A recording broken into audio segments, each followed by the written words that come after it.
Hi friends, இன்னைக்கு நம்ம red Swan அப்படின்ற ட்ராமாவோட எபிசோடு தான் பார்க்க போகிறோம். இந்த ட்ராமாக்குள்ளே போகிறதுக்கு முன்னாடி எல்லாரும் ஹீரோ நம்ம ஹீரோயினை பார்க்கறதுக்காண்டி வேகமாக ஓடி போகிறாரு.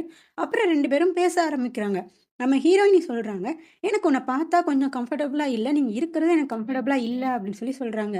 அதுக்கு நம்ம ஹீரோவும், எனக்கு புரியுது நீங்கள் என் கூட கம்ஃபர்டபுளாக இல்லை அப்படின்றது அப்படின்னு சொல்கிறாங்க. அதுக்கு நம்ம ஹீரோயினியும், நீ அப்போ இங்கே வேலையை விட்டு போயிரு அப்படின்னு சொல்கிறப்போ நம்ம ஹீரோ சொல்கிறாரு, அப்போ உங்கள கொலை பண்ண வந்தவங்க திருப்பி உங்கள கொலை பண்ண வராங்கன்னு சொன்னா நீங்க என்ன பண்ணுவீங்க? அப்படின்னு கேட்குறாங்க. அதுக்கு நம்ம ஹீரோயினும் கொஞ்சம் ஷாக் ஆயிட்டு, அப்ப அன்னைக்கு நடந்ததெல்லாம் டெரரிஸ்ட் அட்டாக் இல்லையா? அப்படி கேட்குறாங்க. அதுக்கு நம்ம ஹீரோவும், அந்த அட்டாக் அவங்க பண்ணல. இது உங்க ஃபேமிலியில சேர்ந்த யாரோ தான் பண்ணியிருக்காங்க. என்னோட ஃப்ரெண்ட கொலை பண்ணவங்க தான் உங்களையும் கொலை பண்ண ட்ரை பண்றாங்க அப்படின்னு நம்ம ஹீரோ சொல்றாரு. அதுக்கப்புறம் சொல்றாரு, இந்த ஃபேமிலியில உள்ள யாரோ தான் உங்கள பண்றாங்க. ஒரு கில்லர் அவனோட அட்டாக் மிஸ் ஆயிடுச்சுன்னா திரும்பவும் அதை ட்ரை பண்ணுவான். அதனால உங்களுக்கு திருப்பி ஆபத்து இருக்கு அப்படின்னு சொல்றாங்க. அதை கேட்டுட்டு நம்ம ஹீரோ டக்குன்னு எந்திரிச்சு போகிறாங்க. அப்போ நம்ம ஹீரோ அவங்க கையை பிடிச்சி, நான் உங்களுக்கு சேஃபாக நான் உங்க கூட இருக்கிறேன், நான் அவங்க கூட இருந்தால் தான் உங்களுக்கு சேஃப் அப்படின்னு சொல்கிறாரு. அது அப்படியே கட் ஆகி இப்போ நம்ம ஹீரோ 2 வருஷத்துக்கு முன்னாடி நடந்த ஃப்ளாஷ்பேக்கை யோசிச்சு பார்க்குறாங்க. அவங்க ஃப்ரெண்டும் நம்ம ஹீரோவும் அவங்க ட்ரைனிங்லாம் முடிச்சுட்டு அவங்களோட ஹெட் ஆஃபீஸரை பார்க்குறதுக்கு போகிறாங்க. அப்போ அந்த ஹெட் ஆஃபீஸர் என்ன சொல்கிறாருன்னா, நம்ம ஹீரோவை பார்த்து, நீ பிரசிடென்ட்ஸுக்கு ஒரு பாடி கார்டாக போகணும், அவர் என்னெல்லாம் பண்ணுறாருன்றதை நீ தான் பார்த்து சொல்லணும் அப்படின்னு சொல்கிறாரு. நம்ம ஹீரோவும் கொஞ்சம் தயங்குறாரு.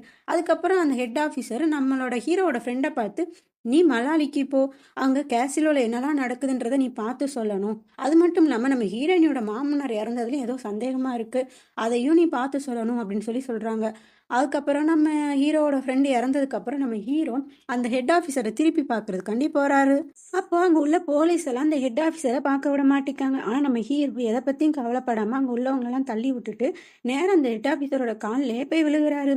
தயவு செஞ்சு என்னோட ஃப்ரெண்டோட கேஸை என்ன இன்வெஸ்டிகேட் பண்ண விடுங்க, எனக்கு அதில் சந்தேகம் இருக்குது. அவனுக்கு நான் வாக்கு கொடுத்துருந்தேன், அவனை நான் காப்பாற்றுவேன், அவனை நான் நல்லா பார்த்துப்பேன்னு வாக்கு கொடுத்துருந்தேன்.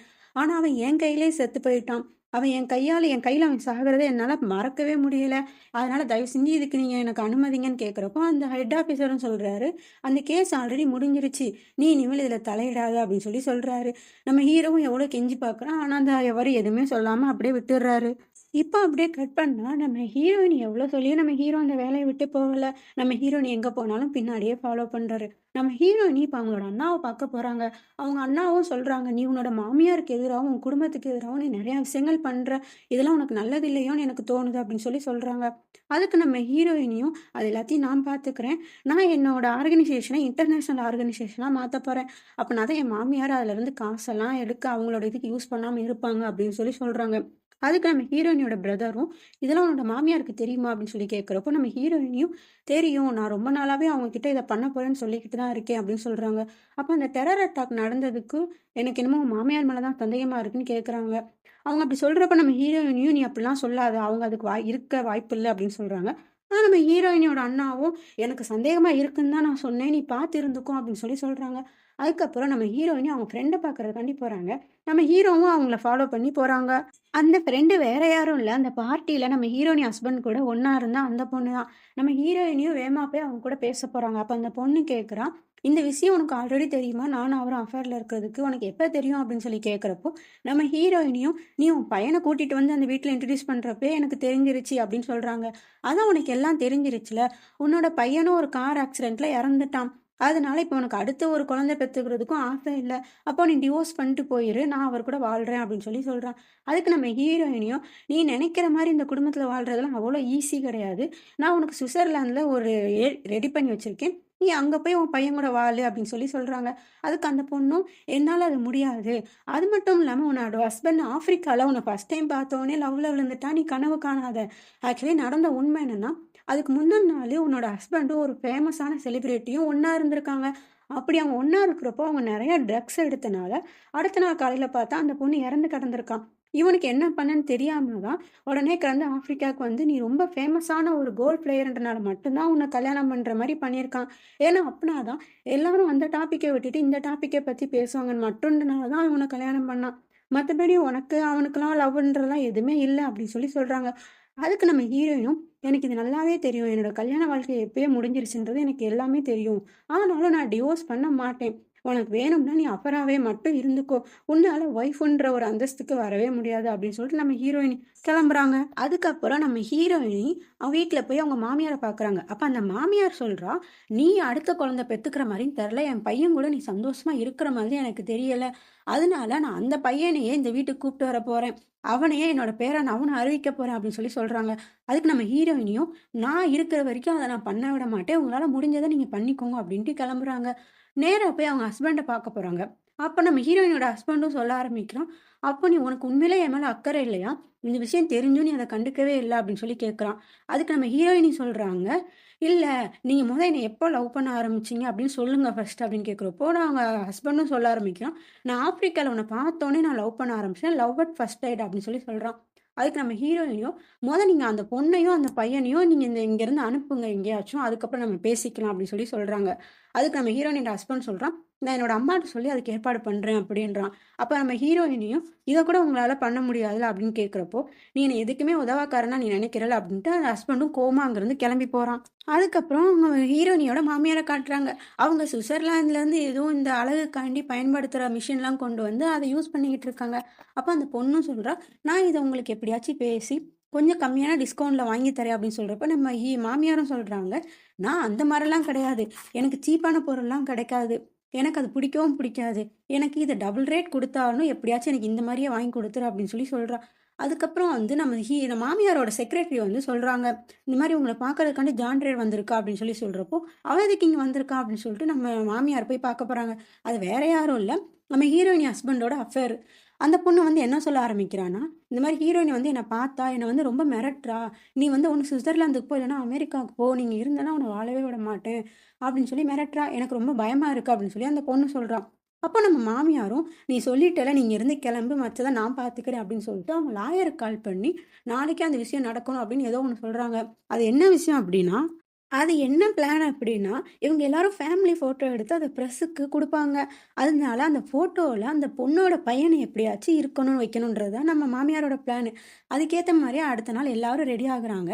நம்ம ஹீரோயினோட ஹஸ்பண்டுக்கு ஒரு தம்பி இருக்கு. அவங்களுக்கு ஒரு ஒய்ஃபும் இருக்கு. அவங்க 2 பேரும் நடந்து வராங்க இந்த ஃபேமிலி ஃபோட்டோக்காண்டி.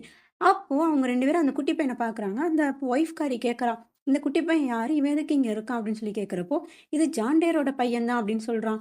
"அவனோட பையன் எதுக்கு இங்க இருக்கா?" அப்படி சொல்லி அந்த ஒய்ஃப்காரி கேட்கிறப்போ, அந்த ஹஸ்பண்ட் சொல்றான், "அது ஒண்ணும் இல்ல. ரொம்ப வருஷமா என்னோட அண்ணனுக்கு அந்த பொண்ணு தான் செக்ரட்டரியா இருந்தா. அதனால தான் இப்ப அந்த பையன் இங்க இருக்கான்" அப்படின்னு சொல்லி சிரிக்கிறான். அதனால இத கேட்டுட்டு இவ கொஞ்சம் ஷாக் ஆகுறா. "அப்ப இது இவனோட பையனா?" அப்படின்னு சொல்லிட்டு, "அப்ப இன்னைக்கு ஒரு நல்ல என்டர்டெயின்மென்ட் இருக்கு" அப்படின்னு சொல்லிட்டு 2 பேரும் கிளம்புறாங்க. அதுக்கப்புறம் அப்படியே நம்ம ஹீரோயினி அந்த இடத்துக்கு வரா. நம்ம ஹீரோயினி அத பார்த்த உடனே அவங்க ஹஸ்பண்ட பார்க்குறா. அவங்க ஹஸ்பண்டும் ஒரு திருட்டு முழி முழிக்கிறான். அதுக்கப்புறம் நம்ம ஹீரோயினி நேரா அவங்க மாமியார்ட்ட போய், "நீங்க என்ன பிளான் பண்றீங்க? இங்க என்னதான் நடக்க வைக்கிறீங்க?" அப்படின்னு சொல்லி கேட்கிறப்போ, அந்த மாமியார்காரியும் சொல்றா, "எனக்கு வேற வழி தெரியல. எனக்கு என்ன பண்ணணும்னு தெரியல. நான் டிஎன்ஏ டெஸ்ட்லாம் எடுத்து பார்த்துட்டேன். எல்லாமே மேட்ச் ஆகுது. அதனால இந்த ஃபேமிலி ஃபோட்டோல அவன் இருக்க தான் செய்வான்" அப்படின்னு சொல்லி சொல்றப்போ, நம்ம ஹீரோயினி கேட்குறாங்க, "அப்ப இந்த ஃபோட்டோவ பார்த்தா எல்லாரும் அந்த பையன் என் பையன் தானே நினைப்பாங்க?" அப்படின்னு கேட்கிறப்போ, நம்ம மாமியாரும், "ஆமா, அவங்க அப்படிதான் நினைப்பாங்க. ஏன்னா இந்த வெளி உலகத்த பொறுத்தவரைக்கும், உன் பையன் இருக்கானா? செத்தானா? அவன் எப்படி செத்தான்றது யாருக்குமே தெரியாது. அவங்க எல்லாருமே உன் பையன் வெளியூர்ல எங்கேயோ படிச்சுக்கிட்டு இருக்கான் அப்படின்னு தான் நினைக்கிறாங்க. அதனால நான் உனக்காண்டி இத்தன நாளா இத மூடி மறைச்சேன். இப்போ அது என்னால முடியாது" அப்படின்னு சொல்லி சொல்றாங்க. நம்ம ஹீரோயினும் வேற வழியே இல்லாம அந்த ஃபோட்டோல நிக்கிறாங்க. எல்லாரும் ஃபேமிலி ஃபோட்டோல எடுக்குறாங்க. அந்த பையனும் அதுல இருக்கான். நம்ம ஹீரோவும் இங்க என்னலாம் நடக்குது அப்படின்னு சொல்லி பார்த்துக்கிட்டு இருக்கான். இப்போ அப்படியே கட் பண்ணா நம்ம ஹீரோயினோட செக்ரட்டரி அவங்கள பார்க்க வராங்க. ஆமா, செக்ரட்டரியும் சொல்ல ஆரம்பிக்கிறா. "மேடம், இந்த மாரி உங்க பையன் இறந்துட்டான் அப்படின்றது இன்னைக்கு நியூஸ்ல வந்துருச்சு" அப்படின்னு சொல்லி சொல்றப்போ, நம்ம ஹீரோயினியும், "நீ என்ன பண்ணுவேன்னு எனக்கு தெரியாது. இந்த நியூஸ எப்படியாச்சும் நீ மூடி மறைக்கணும்" அப்படின்னு சொல்லி சொல்றாங்க. அதுக்கப்புறம் அவங்க வீட்ல போய் நேரா அவங்க பையனோட ரூம போய் பார்த்தா, அங்க எல்லாரும் ஒர்க் பண்றவங்க, இவ பையனோட திங்ஸ் எல்லாம் எடுத்துட்டு, அந்த ஜான் டேரோட பையனோட திங்ஸ இங்க வைக்கிறாங்க. ஏன்னா, அவன் தான் இனிமேல் இங்க தங்க போறானா. இதெல்லாம் பார்த்துட்டு நம்ம ஹீரோயினி ரொம்ப ஒரு மாரி ஃபீல் பண்ணிட்டு, என்ன பண்ணன்னு தெரியாம இருக்காங்க. அப்போ அவங்க செக்ரட்டரி கிட்ட, "எனக்கு யாரும் ஃபோன் பண்ணாதீங்க. என்னை யாரும் கொஞ்ச நாளைக்கு தேடாதீங்க" அப்படின்னு சொல்லிட்டு அங்கேருந்து கிளம்புறாங்க. உடனே நம்ம ஹீரோயினோட செக்ரட்டரி நம்ம ஹீரோவுக்கு கால் பண்றாங்க. அந்த செக்ரட்டரி சொன்ன உடனே நம்ம ஹீரோவும் வேகமா ஓடி போய் அங்க ஹீரோயினி கார் போறப்ப அதில ஓடி போய் ஏறி உட்காந்துக்கிறாங்க. நம்ம ஹீரோயினியும், "நான் தனியா இருக்கணும்னு நினைக்கிறேன். நீங்க இருந்து இறங்கு" அப்படின்னு சொல்றாங்க. அதுக்கு நம்ம ஹீரோவும், "நான் இங்க இல்லன்னு வேணா நீ நினைச்சுக்கோ. நான் இந்த கார விட்டு போமாட்டேன்" அப்படின்றாங்க.